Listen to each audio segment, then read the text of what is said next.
Tunisia, March 1943. The desert wind howls through a scorched valley north of Kasserine. Smoke drifts over twisted metal and broken helmets scattered across the sand. Beneath the crackle of burning fuel, faint cries rise from a line of stretchers carried toward a cluster of green canvas tents marked by a red cross. Inside, the air is thick with the smell of disinfectant and blood. American medics move with steady rhythm, boots thudding on wooden planks, hands gloved, faces streaked with dust. One man shouts vitals. Another hangs a glass bottle of plasma, its clear fluid catching the afternoon light. On one stretcher lies an unconscious German corporal, his uniform shredded, chest rising weakly. The medic above him doesn't hesitate. He checks the wound, finds a pulse, and orders, "Plasma now." The drip begins. Nearby, a surgeon works beneath a dim lamp, penicillin already coursing into another man's veins. Outside, the desert roars. Inside, order holds. A war built on destruction had somehow given rise to precision, mercy, and science working at impossible speed. And for many Axis soldiers who entered these tents, it was the first time they realized the Americans were not just fighting to win, they were fighting to save. In the early years of the Second World War, the battlefield was still a place where the wounded often died long before they saw a doctor. In 1939, armies still moved faster than medicine. The First World War had left behind lessons written in blood, yet 2 decades later, many of those lessons had faded beneath new uniforms and new machines. When Poland fell, when France collapsed, when the Luftwaffe darkened the skies over London, the soldiers' chances of surviving a severe wound were scarcely better than in 1918. For the Axis powers, battlefield care followed rigid, outdated structures. Medics carried simple morphine kits and bandages. Surgery waited far behind the front, often delayed for days. Infection, not the bullet, killed thousands. In the German Wehrmacht, doctors were disciplined and resourceful, but even their efficiency could not overcome shortages of sulfa drugs, blood, or sterile environments. Italy's field hospitals were under-equipped. Japan's medical corps was burdened by brutal conditions, and the Soviet system, though vast, was overwhelmed. America, when it entered the war in December 1941, faced the same grim truth. Modern weapons had outpaced medical systems. The U.S. Army Medical Department knew it could not fight a global war with 1918 medicine. Something radical had to change. By 1942, under the direction of Surgeon General Norman T. Kirk and a new generation of medical officers, that change began. America's vast industrial and scientific machine, the same one producing tanks and bombers, turned its force toward medicine. Laboratories, universities, and factories began working in unison to solve a single problem: how to keep a wounded man alive long enough to get him home. At the heart of this transformation were 3 revolutions: triage, plasma, and penicillin. Triage, the concept of sorting the wounded by urgency rather than rank or nationality, was not new, but it was perfected by Americans in the field. Borrowed from French doctrine, refined by necessity, it became the heartbeat of every mobile hospital. A man who could wait waited, a man who could be saved was saved, and a man who could not was given peace. It was brutal, efficient, and humane all at once. The second revolution came in bottles and flasks, blood plasma. In the First World War, soldiers died from shock and blood loss before reaching any hospital. Whole blood transfusions were limited to field surgeons who could match types under pressure. But plasma, the clear liquid component of blood, could be dried, stored, and reconstituted anywhere. It didn't need matching. It was the universal lifeline. The man who made this possible was Dr. Charles Drew, an African-American physician and researcher. Before the war, Drew had pioneered large-scale blood banking techniques, first in New York and then for Britain during the Blitz. His work created the blueprint for the Blood for Britain project, which evolved into the Red Cross Blood Donor Service. By the time American troops landed in North Africa, tens of thousands of plasma units had already been shipped overseas. Each bottle was a small miracle, a transfusion that could turn the tide between life and death in minutes. The third revolution, penicillin, was the most astonishing. Discovered by Alexander Fleming in 1928, the antibiotic had sat in obscurity for over a decade. It was powerful but fragile, hard to produce in quantity. When war came, a coalition of British and American scientists, including Howard Florey and Ernst Chain, revived Fleming's discovery and sought industrial scale. The U.S. War Production Board took on the challenge. Laboratories across the country began experimenting with corn steep liquor, a byproduct of American agriculture, as a growth medium for the Penicillin mold. By 1943, penicillin production had increased from a few vials to hundreds of thousands. The drug that once saved a single man could now save an army. For the first time in history, infection, the silent killer of war, could be defeated. These innovations were not born in isolation. They moved through an intricate network of logistics that spanned oceans and continents. The Army created evacuation hospitals, field hospitals, and portable surgical units that could move within hours. Trucks became operating rooms. Tents became wards. Cots and canvas replaced walls and corridors. The doctors who ran them were young, often untested, and fearless. In North Africa, they learned through chaos. In Italy, they mastered improvisation. By the time of Normandy, they had built a mobile medical system so vast and efficient that even the Germans, long admired for precision, were astonished. Axis prisoners captured in North Africa began to speak of it, the strange efficiency of American medical tents. They told of being treated side by side with Allied soldiers, of nurses who neither mocked nor ignored them. A Luftwaffe pilot treated at a U.S. field hospital in Tunisia later recalled, "I thought they would let me die. Instead, they saved my arm. That arm," he later said, became a reminder of the moment he understood what he had been fighting against and what he had been fighting for. The American field hospital became a symbol not just of power, but of moral distinction. Where the Axis glorified endurance and sacrifice, the Americans glorified survival. Theirs was a war fought not only with weapons but with medicine. A philosophy that measured strength by how many lives could be saved, not taken. By 1943, the U.S. had developed a tiered system that could move a wounded soldier from frontline to recovery with unprecedented speed. Within minutes of injury, a field medic applied a tourniquet, injected morphine, and attached a tag noting time and severity. From there, the soldier passed through aid stations, collecting stations, and clearing stations, each one equipped to handle increasing levels of care. From clearing stations, ambulances or aircraft carried the wounded to surgical hospitals, the MASH units before the term existed. Every movement was tracked, timed, and coordinated. And above all, every soldier was treated the same. The Geneva Conventions were not optional for the Americans. They were operational doctrine. In the Pacific, where jungle and heat created their own brand of suffering, field medics carried plasma and sulfa powder through the mud. On the beaches of Tarawa, Saipan, and Iwo Jima, corpsmen crawled under fire to reach the fallen, their red crosses visible even to enemy eyes. They carried small vials of penicillin wrapped in cotton, each dose worth more than gold. For Axis troops who encountered this system, it was almost unimaginable. Many had seen comrades die waiting for evacuation, or perish from gangrene days later. In the American system, wounds that were once fatal became survivable. Limbs were saved. Lives were extended by days, then weeks, then entire lifetimes. Behind the front lines, the effort was colossal. Factories in Chicago and New Jersey produced penicillin by the barrel. Civilian volunteers donated blood in school gymnasiums and churches. Trains carried medical supplies cross-country under military escort. Women in uniform, the nurses of the Army Nurse Corps and Navy Nurse Corps, became the backbone of the system. They endured shell fire, exhaustion, and disease, yet never abandoned their posts. Their calm under chaos earned them the respect of generals and soldiers alike. In the North African campaign alone, over 70% of the wounded who reached medical care survived. By 1944, the figure rose even higher and nearly 90%. Never before in history had battlefield survival rates reached such levels. This was not chance. It was organization, discipline, and the will to preserve life even amid destruction. The contrast did not go unnoticed. Axis intelligence reports from captured diaries and interrogations noted the unusual dedication of American medical units. German officers recorded their astonishment at the abundance of supplies, trucks loaded with plasma, sterile instruments, fresh bandages. They had expected barbarism. They found precision.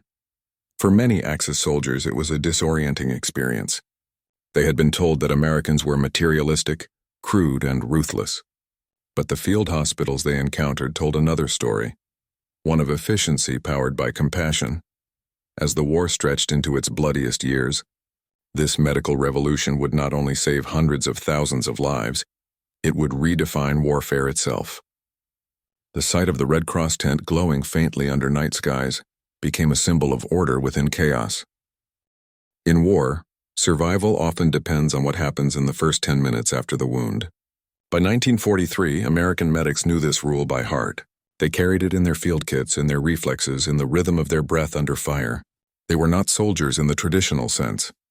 They were lifelines moving through chaos. At dawn, before the first artillery thundered across the desert or the forest, medics checked their plasma bottles, tightened the caps on morphine syrettes, and tucked rolls of bandage into their packs. Each item had a purpose. Each second would matter. To the men on the front lines, these medics became the first and most trusted face of mercy. They arrived in places where even officers hesitated to go. Through smoke, over mud, beneath the weight of machine gun fire.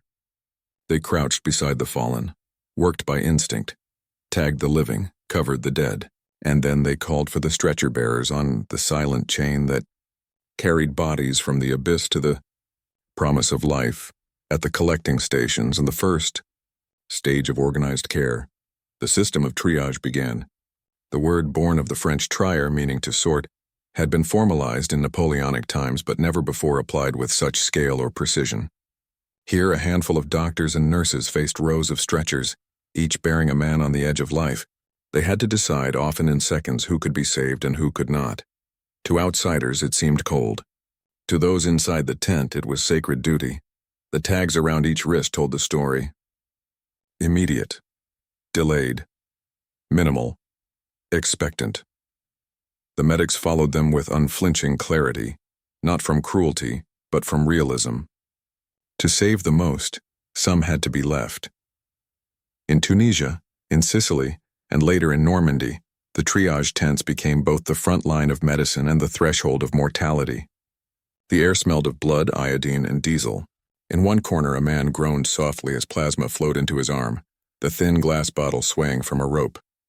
In another, surgeons prepared instruments under flickering light.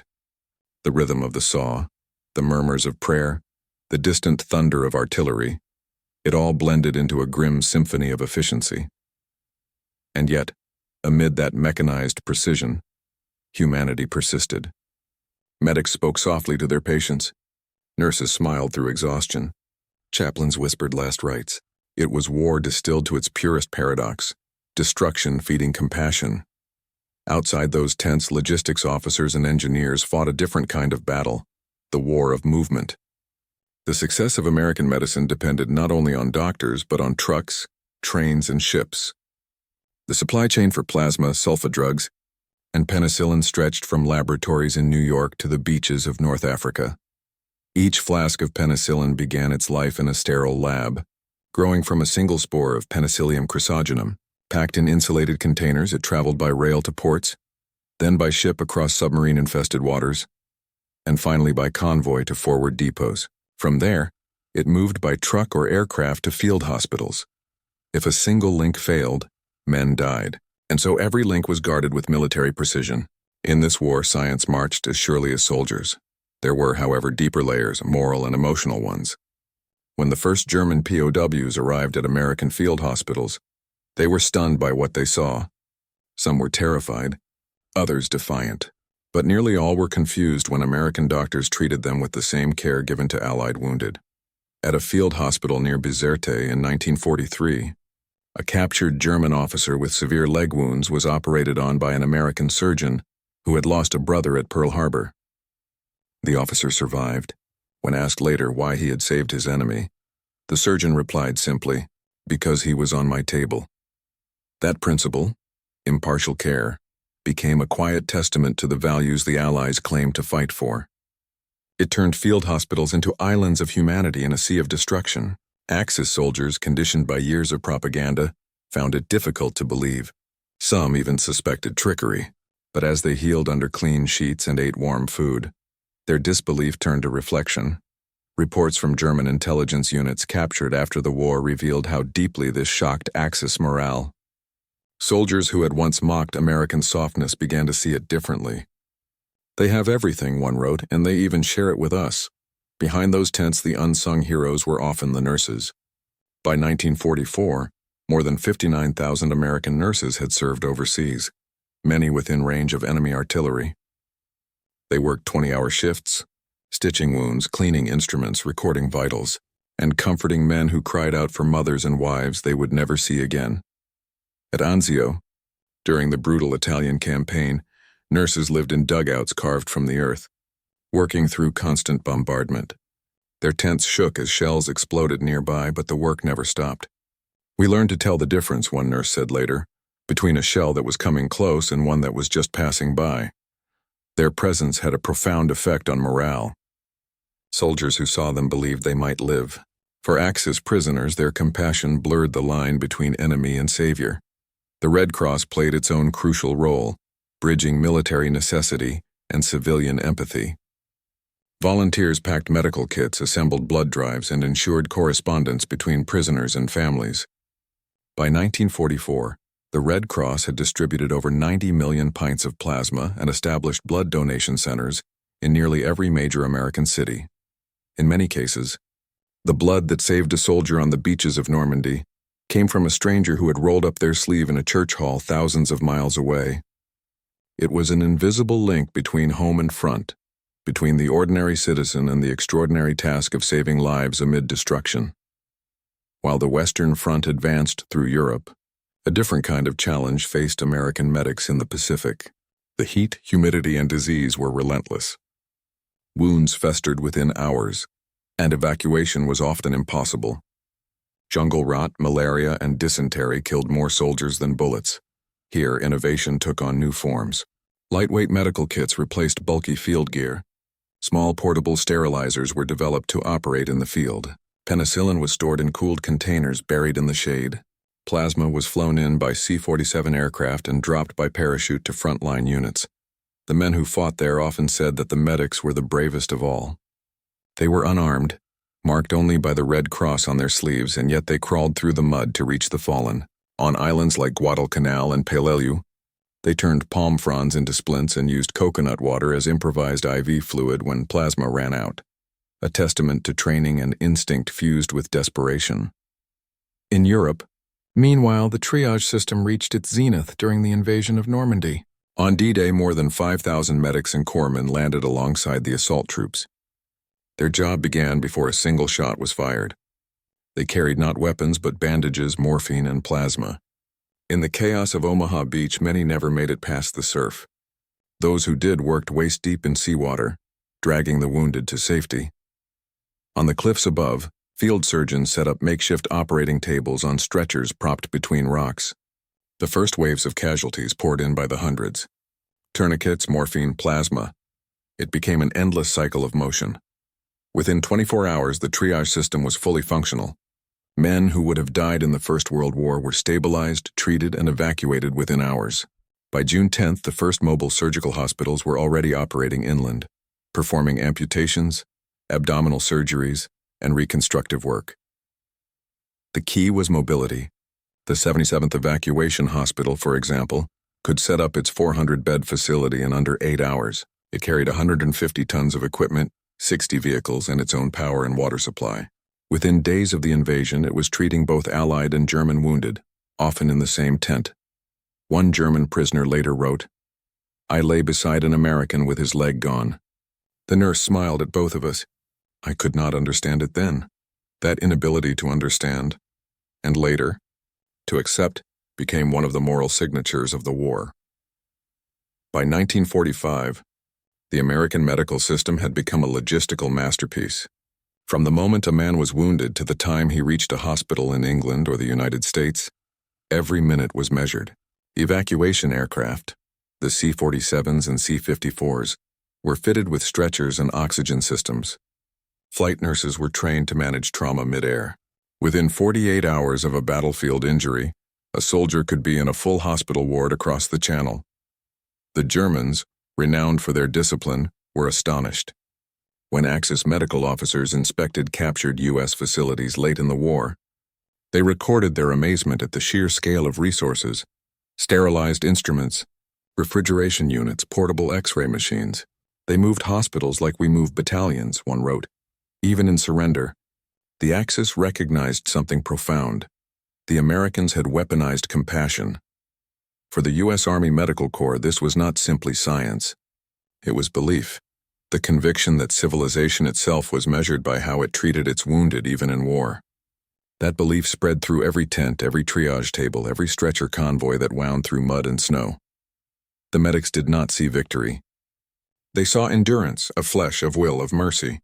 And when Axis prisoners looked around those clean white tents with their stainless instruments and orderly calm, they often realized, perhaps for the first time, what they had been taught to hate.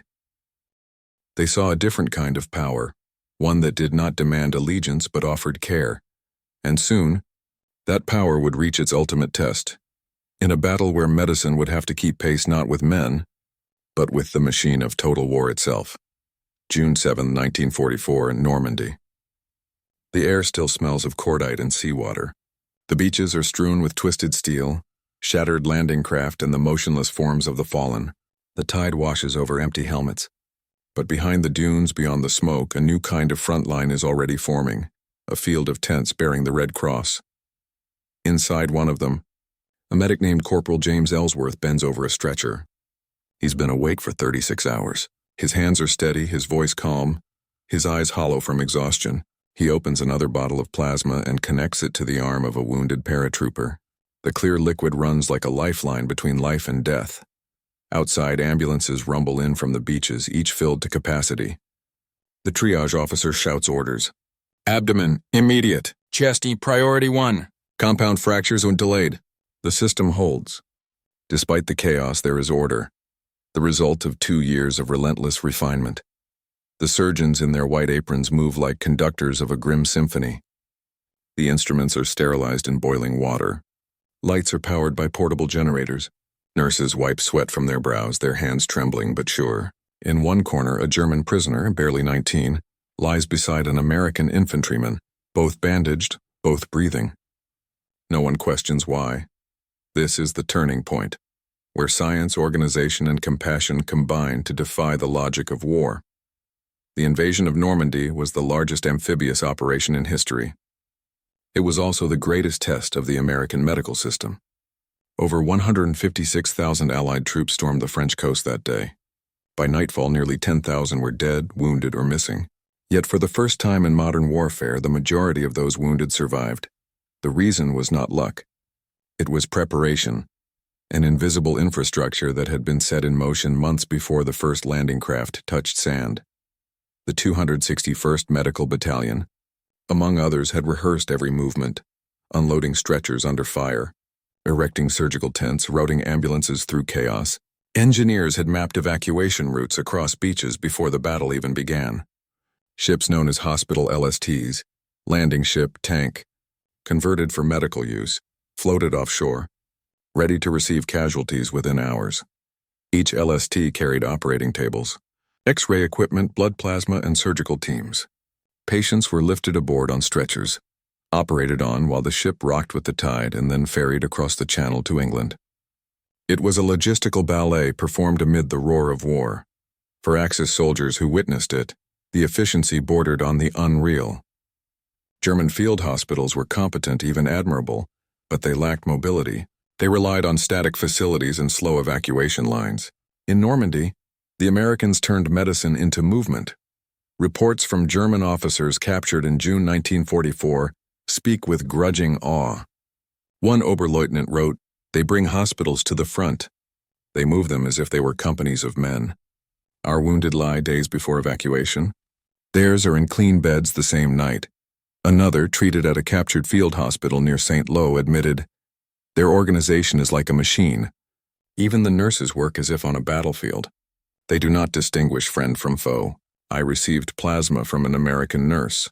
I could not believe it." That disbelief, multiplied across hundreds of similar encounters, became a psychological weapon in itself.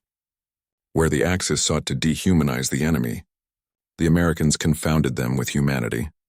In the following weeks, as the Allies pushed through the hedgerows of Normandy, the triage system reached its fullest expression. The volume of casualties was staggering. Over 200,000 Allied wounded between June and August. Yet survival rates remained astonishingly high. Nearly 92% of those who reached a field hospital lived. The reason was triage. Ruthless, methodical, merciful. Surgeons no longer worked on the first man they saw. They worked on the one who could be saved. Plasma and penicillin flowed through the system like lifeblood. A soldier with massive infection, once a certain death sentence count, could now survive and be evacuated within days. The miracle drug, produced by American industry on a scale never before imagined, was being used at a rate of millions of doses per month. It was a triumph of coordination between science and logistics. A triumph that left Axis medics stunned. When captured German doctors were brought through Allied hospitals after the battle, they marveled at what they saw: sterilized tools, refrigeration units, portable X-ray machines, efficient record-keeping, and discipline without cruelty. One remarked, "It is as if they have declared war against death itself." For the Americans, the war against death was personal. Behind every medic's calm voice was memory, of men lost too soon, of mistakes turned into lessons. The doctrine of triage was born from necessity, but it carried a heavy moral weight. Every decision meant a life, and every life carried the weight of war's arithmetic. In those tents, rank vanished. Generals and privates lay side by side. Race, nationality, ideology, none mattered beneath the Red Cross. The doctors were governed only by the pulse, the breath, the wound, even when treating captured Axis soldiers, men who had fired upon them hours before. The discipline held. Medics did not hesitate. They followed the same rules, used the same plasma, administered the same penicillin. That equality under fire, more than any victory, embodied the American belief that the worth of life was universal. The scope of this system was staggering. Within 48 hours of D-Day, the Allies had established full-scale evacuation networks across Normandy. Ambulance jeeps carried the wounded to clearing stations, where mobile surgical teams operated under tarps and floodlights. From there, C-47 aircraft, the same transports that had dropped paratroopers, now ferried the wounded back to England. In the skies above the Channel, flight nurses worked through turbulence and exhaustion. They managed hemorrhages, administered plasma, and whispered to men who drifted in and out of consciousness. Their courage became legendary. One flight nurse, Lieutenant Reba Whittle, was shot down over Germany and captured, the only American nurse to become a POW in Europe. Even in captivity, she treated wounded German soldiers. "It was strange," she later said. "They could not understand why I would help them. But I had taken an oath. That's all that mattered." Further south in Italy, the same transformation unfolded on another front. Anzio, January 1944. For months, Allied forces were trapped on the beaches under constant shelling. The medical tents were within range of German artillery, and yet they continued to operate. Nurses and doctors performed surgery in trenches lined with sandbags. Plasma bottles swung from makeshift poles. Casualties poured in faster than evacuation could manage. But triage held. The system flexed, adapted, and endured. The wounded were sorted by severity, treated as best as supplies allowed, and moved in endless convoys of ambulances along muddy, bombed-out roads. In one 24-hour period, over 1,200 wounded passed through a single field hospital. Nearly 1,000 survived. When the front finally broke and Axis soldiers were captured in large numbers, many of them saw the field hospitals for the first time. They watched American medics treating their comrades and their enemies alike. "We were bewildered," one prisoner later told a U.S. interviewer. "We were taught that mercy was weakness, but these men made mercy into strength."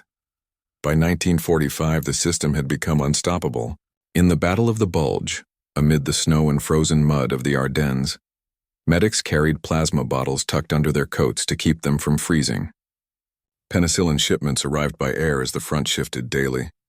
Surgeons operated in temperatures below zero, using field stoves to warm their instruments.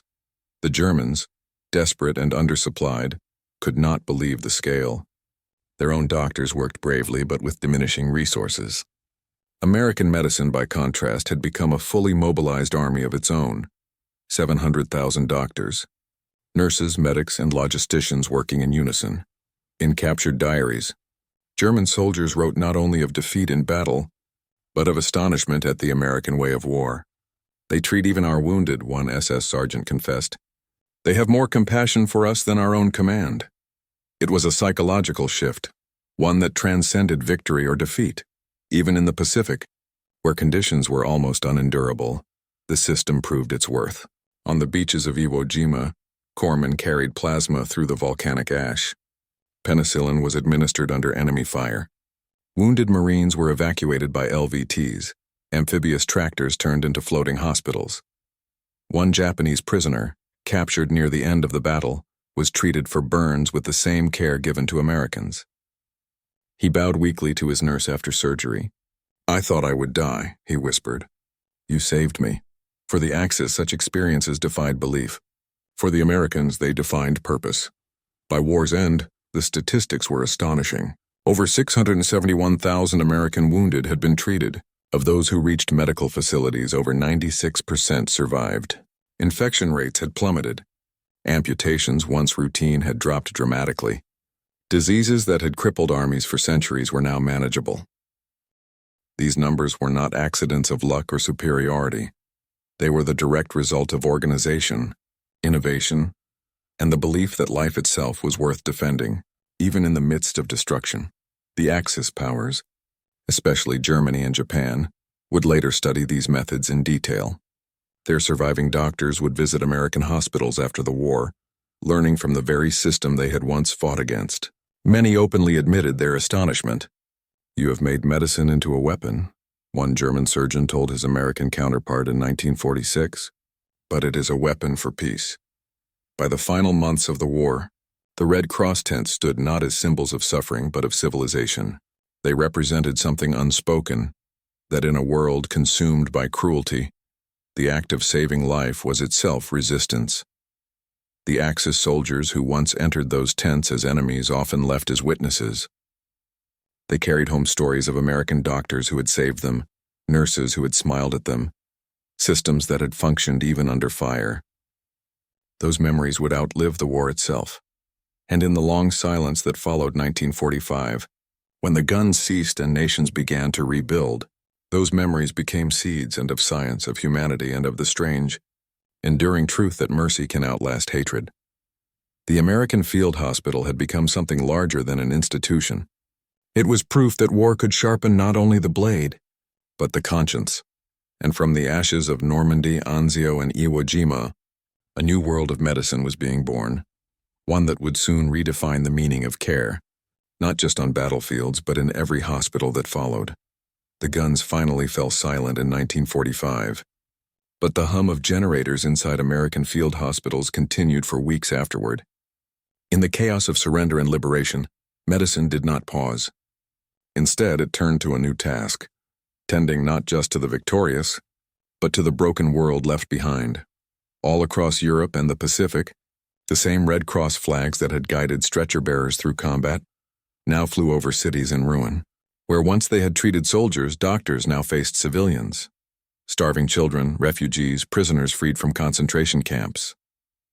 The hospitals became sanctuaries amid desolation. In Germany, American medical units entered camps like Dachau and Buchenwald. What they found defied belief. Skeletal survivors, open wounds, disease spreading faster than relief could arrive. The same hands that had held plasma bottles on Normandy's beaches now carried morphine, bandages, and quinine through the gates of hell. They disinfected barracks, treated typhus, and began the slow, merciful work of restoring life.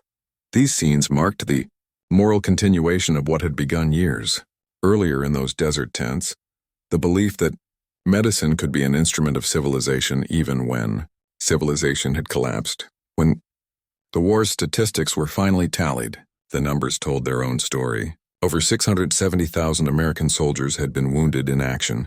Of those who reached organized medical care, 96 out of every 100 survived. It was the highest survival rate in the history of warfare to that point. In the First World War, men had died from shock, infection, and blood loss at catastrophic rates. In the Second, those killers had been systematically defeated by triage, plasma, and penicillin. The transformation was so sweeping that British and American analysts described it as a medical revolution under fire. But the revolution did not end when the last shot was fired. It carried forward into hospitals, universities, and emergency rooms. Penicillin, once a fragile laboratory curiosity, had become the foundation of modern antibiotics. The industrial production methods developed by American chemists and engineers during the war, deep tank fermentation, purification, and large-scale distribution, became models for every pharmaceutical breakthrough that followed. Within 5 years, penicillin was available in every major hospital in the world. Dr. Howard Florey, who had helped lead the Anglo-American research effort, said after the war, without the resources of the United States, penicillin would have remained a laboratory secret. The war forced us to make it practical, and by doing so, it changed the future of medicine. The triage system, once an emergency doctrine born of necessity, evolved into the foundation of modern trauma care. In post-war America, doctors returning from the front brought their experience home. The triage principles they had perfected in tents and ambulances became the blueprint for emergency rooms. City hospitals began to mirror field operations, sorting patients by urgency, streamlining surgical responses, coordinating blood and plasma supplies. The influence reached beyond America. In West Germany, former Wehrmacht doctors who had been treated or captured by the Allies studied these methods with fascination. The U.S. Army invited many to observe hospital operations in occupied zones. They saw efficiency without brutality, authority without fear, a model that would later inform the rebuilding of Europe's medical systems. What had begun as wartime logistics became the foundation of peacetime ethics. Blood plasma, too, left the battlefield to become a civilian miracle. During the war, the Red Cross had collected over 13 million pints of blood from American donors. That infrastructure, the collection centers, storage facilities, and transport networks, was repurposed after 1945 to serve hospitals, disaster zones, and civilian emergencies. The sight of a nurse holding a plasma bottle no longer belonged only to the wounded soldier. It belonged to anyone who might need saving. Dr. Charles Drew, whose pioneering work in blood preservation made that possible, continued to advocate for equal access to blood donation across racial lines. His research, originally developed to save Allied soldiers, would later save countless civilian lives. In that way, the battlefield became the unlikely birthplace of modern humanitarian medicine. For the Axis nations, the end of the war brought both defeat and revelation. Captured medical officers were among the first to confront how far behind they had fallen, not in courage or skill, but in systems. Germany's hospitals had been advanced before the war, but its field medicine was rigid, centralized, and inflexible.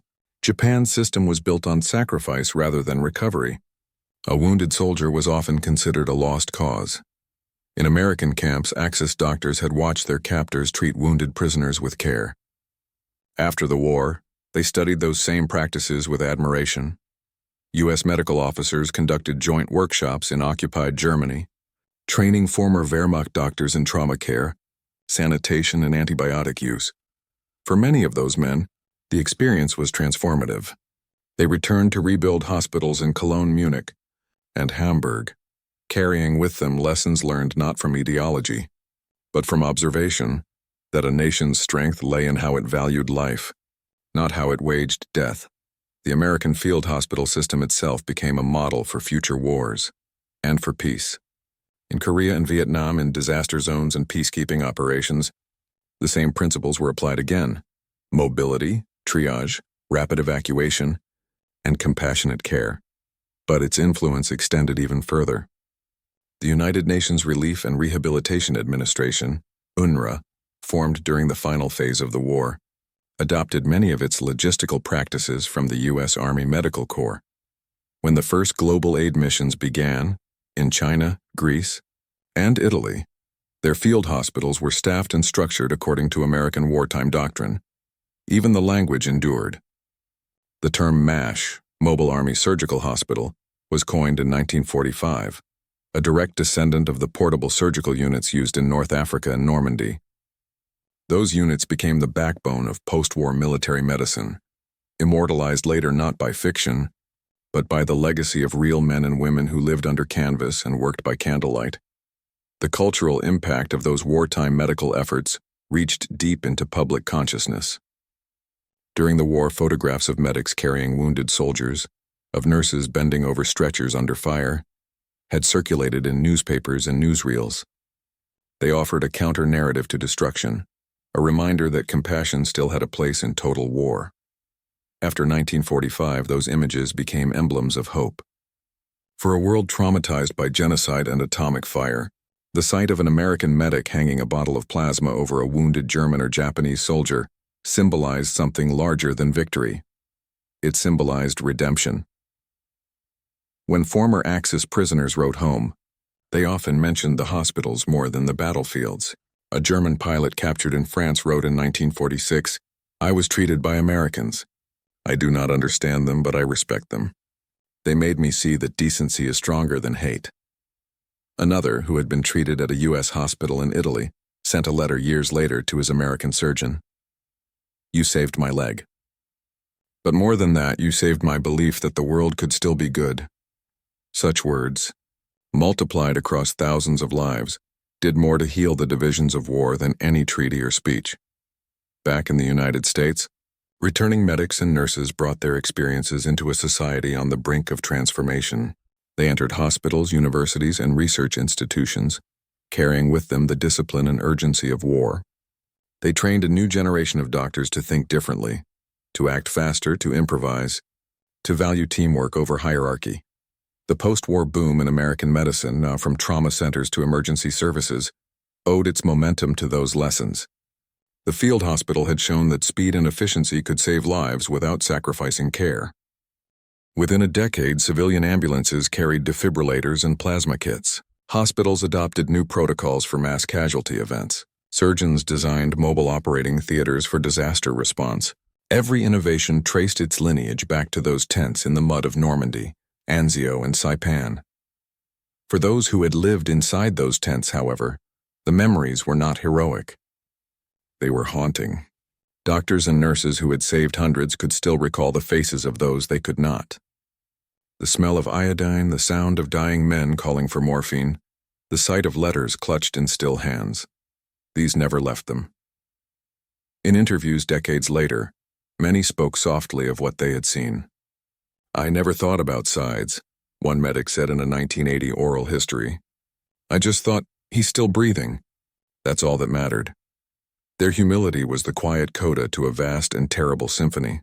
By the 1950s, both former enemies and allies were united by the legacy of what American medicine had achieved. In Germany and Japan, U.S.-sponsored medical exchanges became part of reconstruction efforts. American doctors lectured at newly reopened universities in Heidelberg, Tokyo, and Kyoto. They spoke not of victory, but of cooperation. Penicillin flowed freely through hospitals that once lacked even clean water. The American model of mobile, democratic medicine spread worldwide.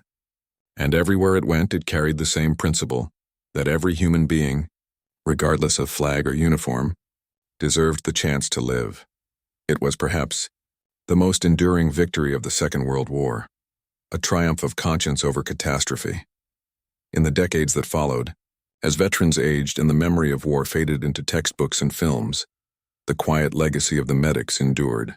Every emergency room, every ambulance siren, every IV line dripping life into a patient's veins, they all traced their roots to the battlefields of 1943-45. The tools are modern, the settings clean, but the spirit remains unchanged. Somewhere, in a drawer or museum archive, there still rests a glass bottle etched with the words U.S. Army Medical Department, plasma, dried human. Its surface is clouded by time, its label faded, yet it stands as testimony to science that refused to surrender, and to men and women who chose to heal when the world had chosen to destroy. The field hospitals closed, the tents were packed away, the desert winds and French rains erased their footprints. But the idea they represented, that compassion could be organized, industrialized, and deployed like an army, never left. From the rubble of war, a new civilization emerged. And at its heart, beneath the noise of triumph and defeat, was a single, Steady truth that every life saved was a victory greater than any taken. The war ended, but the echo of those field hospitals never did. Their canvas walls are long gone, their cots empty, their instruments resting in museums. Yet the spirit that animated them still hums quietly in every emergency ward, every humanitarian mission, every hand that reaches for a wound instead of a weapon. What the Axis soldiers saw in those tents was more than American efficiency. It was an idea that mercy itself could be a form of power. In an age when nations measured greatness through conquest, the United States had shown another kind of strength, the ability to save, not just to strike. The field hospitals of World War II were not monuments of victory. They were monuments of conscience. Their nurses and medics fought no enemy and yet embodied the moral victory of the war, the proof that even amid destruction, humanity could organize itself toward healing. Every bottle of plasma that crossed the channel, every drop of penicillin distilled in a lab, every triage tag attached in the mud, they all carried a quiet defiance against the logic of cruelty. They said, "We will not let death be the only outcome of war." For the men who survived, those memories became their truest inheritance. They remembered the nurse's soft voice above the shell fire, the surgeon's calm hands under flickering light, the enemy soldier beside them breathing the same oxygen of mercy. They remembered that in the darkest century of human violence there had still been light, fragile, persistent, human. History often remembers battles by who conquered whom. But sometimes the most enduring victories are measured by who was saved. And so the story of American field hospitals, of triage, plasma, and penicillin, is not only a chapter of war. It is a testament to what war, paradoxically, revealed about peace, that compassion, when organized with discipline and courage, can be as decisive as any weapon, and far more lasting. Long after the flags have faded and the soldiers are gone, their work remains, in every life rescued, in every hospital born from their example, in every act of care that defies despair. That, in the end, was the quiet triumph of the American field hospital, the victory of mercy in a world built on war.